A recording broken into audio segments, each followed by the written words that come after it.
नमस्कार, आप देख रहे हैं न्यूज़ 111 और मैं हूं आपके साथ निर्भय किशोर। देश में लॉकडाउन है। लॉकडाउन अब 42 दिन बीत चुका है। स्थिति ऐसी है कि अब भी कोरोना का जो कहर है वो कम नहीं हो रहा है। आए दिन संक्रमण बिहार में देखने को मिल रहा है। देश की अगर बात करें तो देश में तो रोज दिन लगभग मामले बढ़ते जा रहे हैं। इस बीच बिहार की अगर बात करें तो बिहार में राजनीति का दौर भी इसी बीच चल रहा है। वो राजनीति हो तो विपक्ष सरकार को घेरने की कोई कसर नहीं छोड़ रहा है। सीएम नीतीश कुमार अपने तरफ से दावे करते हैं तो विपक्ष जो है उनके दावों की पोल खोलता है। इस बीच जब विपक्ष मजबूत हुआ तो सर्वदलीय बैठक भी हुई। सर्वदलीय बैठक के बाद नेता प्रतिपक्ष तेजस्वी यादव खुद सामने आए और उन्होंने फेसबुक पे लोगों को बताया कि क्या कुछ उन्होंने सजेस्ट किए थे सरकार को, किस तरीके की उन्होंने अपनी बातें सरकार को रखी, किस तरीके से काम करने चाहिए। उन्होंने अपने पद को समझते हुए, अपनी गरिमा को समझते हुए उन्होंने अपने राय दिए थे। लेकिन इन सबके बीच जिस तरीके से स्थिति बदल रही है, राजनीति अपने स्तर से शुरू हुई है और वो चल रही है। विपक्ष सरकार को घेर ही रहा है। इस बीच उपेंद्र कुशवाहा जो है रालोसपा प्रमुख, वो भी राजनीति कर रहे हैं। और इन सबके बीच एक ट्वीट और आई है जो कि राजनीतिक गलियारों में थोड़ी खबर बन गई है। वो है तेज प्रताप यादव का एक ट्वीट। दरअसल कुछ देर पहले तेज प्रताप यादव ने एक ट्वीट किया है और वो ट्वीट सीधे किया है मुख्यमंत्री नीतीश कुमार को। आजकल उन्होंने सीएम नीतीश को एक नाम दिया है। प्रेस कॉन्फ्रेंस करने वाले को लेकर के उन्होंने कहा है पीसी बाबा, कॉन्फ्रेंस बाबा उन्होंने नाम दिया है। और उसके बाद वो जो खबर आई है उसको लेकर के उन्होंने लिखा है कि दुर्भाग्य है कि 42 दिनों से लॉकडाउन में कॉन्फ्रेंस बाबा के पीसी की गिनती 3-4 ही रह गई है। उसमें भी बिहार का मटिया मेट किया। वही भाई तेजस्वी यादव का उन्होंने नाम लिया साफ तौर पे और उन्होंने कहा है वही भाई यानी कि तेजस्वी यादव एफबी लाइव और चैनलों के माध्यम से हर दिन जन सरोकारों की बातें लेकर जनता के बीच है।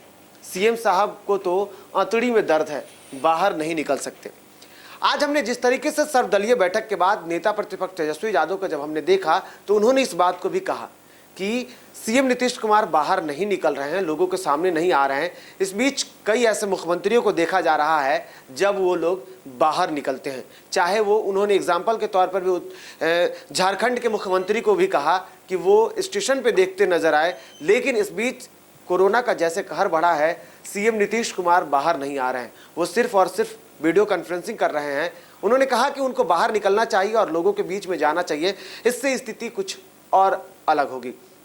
लेकिन जिस तरीके से तेज प्रताप यादव ने ट्वीट किया है, उन्होंने अपने भाई की इसमें बात की है और भाई की बड़ाई की है कि भाई जो उनके हैं वो हमेशा सक्रिय दिख रहे हैं, ट्विटर पे हो, फेसबुक पे हो, इसके अलावा टीवी चैनलों पे। और टीवी चैनलों पे तेज प्रताप यादव को लेकर के उन्होंने कहा है कि तेजस्वी हमेशा टीवी चैनलों पे दिख रहे हैं और ऐसी तस्वीरें भी दिखी है जब वो कई टीवी चैनलों पे बैठे हैं। लेकिन तेज प्रताप यादव अब अपने भाई तेजस्वी के साथ खड़े हैं, क्योंकि कोरोना के कहर से पहले ही जैसे ही बिहार में विधानसभा चुनाव होना है, इसको लेकर के भी जब कुछ दिनों पहले ऐसी तस्वीरें दिखी थी तो उस बीच तेज प्रताप यादव ने एक कैंपेन शुरू की थी और उसका नाम उन्होंने दिया था तेज रफ्तार तेजस्वी सरकार।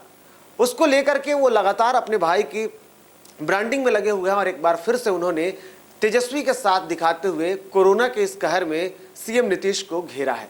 लेकिन बिहार में अब हालांकि देखिए तो स्थिति बदल रही है। कोरोना के संक्रमण की संख्या हालांकि अब कम होती जा रही है। आए 2-3 दिन की अगर बात करें तो इस 2-3 दिनों में जो संक्रमण का मामला है वो धीरे धीरे कम हो रहा है, चाहे वो सरकार की कोशिशें हो या लोगों में जागरूकता हो। लेकिन इस बीच जिस तरीके से स्थिति राजनीति की तरफ से घूम रही है तो अब देखने वाली बात होगी कि राजनीति किस कदर करवट लेती है। क्या विपक्ष जो है वो सरकार की कमियों को, सरकार के जिस तरीके से स्थिति है उनके तैयारियों को लेकर के मजबूत होगा और विधानसभा चुनाव में उनको टक्कर देगा, या जो दावे कर रही है सरकार वो दावों के साथ एक बार फिर से विधानसभा चुनाव में उतरेगी और अपनी स्थिति को लोगों के सामने रख करके जीत दर्ज करेगी। खैर ये सब बाद की बातें हैं। लेकिन इस बीच कोरोना का कहर है और कोरोना के कहर के बीच न्यूज़ 111 आपसे हमेशा अपील करता है और एक बार फिर से अपील करता है कि आप स्वस्थ रहें, सुरक्षित रहें, जागरूकता अपने अंदर भी रखें, जागरूक लोगों को भी करें और साथ ही साथ जिस तरीके से सरकार की एडवाइजरी जारी की जा रही है उसका पालन करें, सोशल डिस्टेंसिंग मेंटेन करें और साथ ही साथ मास्क का इस्तेमाल जरूर करें। नमस्कार। न्यूज़ 111 के वीडियोस को देखने के लिए चैनल को सब्सक्राइब करें और बेल आइकन का बटन दबाएं।